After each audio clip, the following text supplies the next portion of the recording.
समीक्षा पांडे, आप देख रहे हैं फास्ट न्यूज इंडिया। पूर्व मुख्यमंत्री शांता कुमार से चापलूसी की उम्मीद नहीं। जी हां, खबर हिमाचल प्रदेश के जिला हमीरपुर से है, जहां पूर्व मुख्यमंत्री शांता कुमार के बयान, जिसमें उन्होंने मद्रास हाईकोर्ट द्वारा चुनाव आयोग तथा अधिकारियों को लगाई गई फटकार को जन भावनाओं के अनुरूप कहा है। स्वागत करते हुए कांग्रेस प्रवक्ता प्रेम कौशल ने कहा कि शांता कुमार जी के बयान में प्रधानमंत्री की प्रशंसा उनके बयान से मेल नहीं खाती, क्योंकि कोरोना महामारी के दूसरे लहर के लिए प्रधानमंत्री ने भी ताबड़तोड़ चुनावी सभाओं में हजारों लोगों की भीड़ को संबोधित कर देश का संवैधानिक मुखिया होने के बावजूद भी कोरोना प्रोटोकॉल की धज्जियां उड़ाई है। यहाँ तक कि पश्चिमी बंगाल में मतुआ समुदाय के वोटों को लुभाने की मंशा से कोरोना काल में बंगाल देश तक की यात्रा कर डाली। प्रधानमंत्री ने देशवासियों की सेहत और सुरक्षा की बजाय भाजपा को सत्ता में लाने के लिए भारी जनसभाओं को संबोधित कर देशवासियों का मार्गदर्शन करने की बजाय उन्हें नियमों की उल्लंघना करने के लिए प्रोत्साहित किया।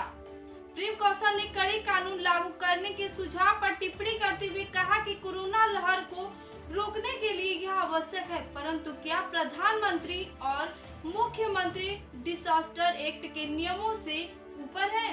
प्रेम कौशल ने कहा कि शांता कुमार सम्मानीय है, परंतु उनके जैसे स्पष्टवादी नेता, देश को बर्बादी की आग में झोंकने वाले नेता की प्रशंसा की उम्मीद नहीं की जा सकती। पूरे देश में आज हालात बद से बदतर होते जा रहे हैं। लोग बिना ऑक्सीजन के तड़प तड़प कर दम तोड़ रहे हैं। अस्पतालों में जगह नहीं है। शमशान घाटों में शवों का अंतिम संस्कार करने के लिए लंबी लाइनें लग रही हैं।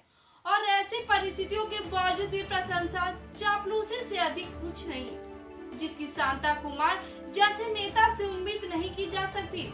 कांग्रेस प्रवक्ता ने कहा कि वर्तमान हालत के लिए मात्र केंद्र तथा राज्य सरकारें दोषी हैं।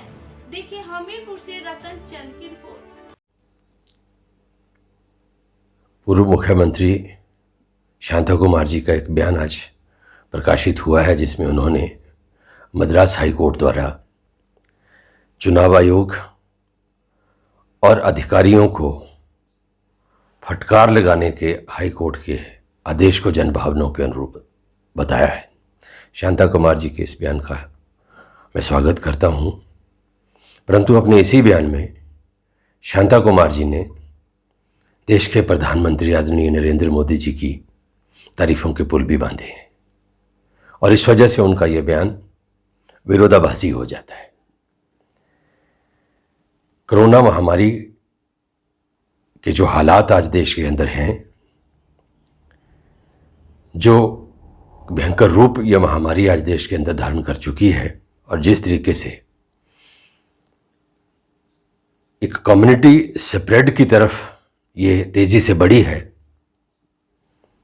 ऐसे हालात के लिए केंद्र की सरकार और प्रदेश दोनों सरकारें दोषी हैं।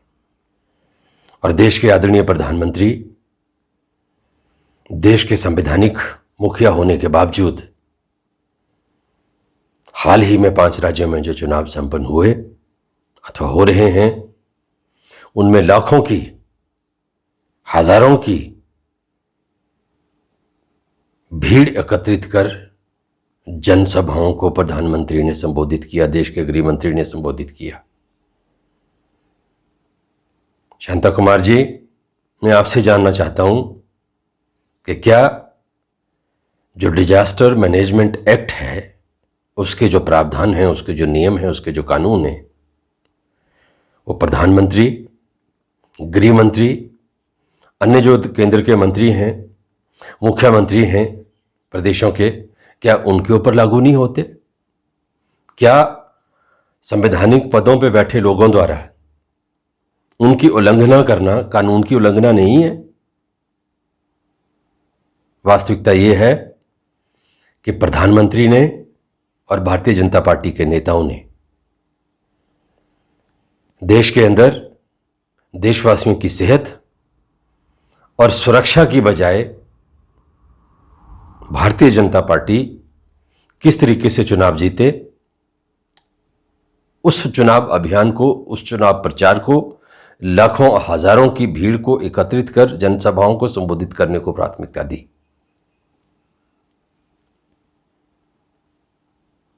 प्रधानमंत्री द्वारा भीड़ को संबोधित करना, डिजास्टर मैनेजमेंट जब लागू हो चुका हो, लोगों को नियमों को तोड़ने के लिए प्रोत्साहित करने का एक कदम था।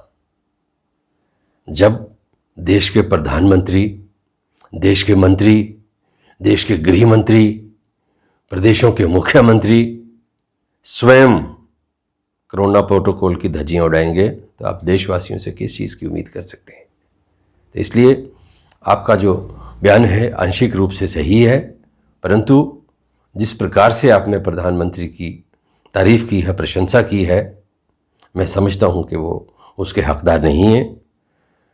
पश्चिम बंगाल का चुनाव जीतने के लिए, वोट प्राप्त करने के लिए पिछले 1.25 साल में मात्र एक देश है जिसकी भारत के प्रधानमंत्री ने यात्रा की और वो है बांग्लादेश। और वहां की यात्रा करने का जो मकसद था वो अब किसी से छुपा नहीं है।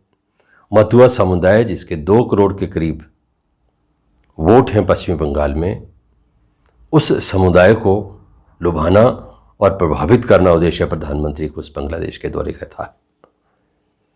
प्रधानमंत्री ने शुद्ध राजनीतिक आचरण किया है पूरे कोरोना काल के दौरान, इसलिए आपने जो प्रशंसा की है उसके वो पात्र नहीं है। और आप जैसे स्पष्टवादी नेता से समाज ये अपेक्षा करता है कि आप सही को सही और गलत को गलत कहें, जिसके लिए आपको जाना जाता है।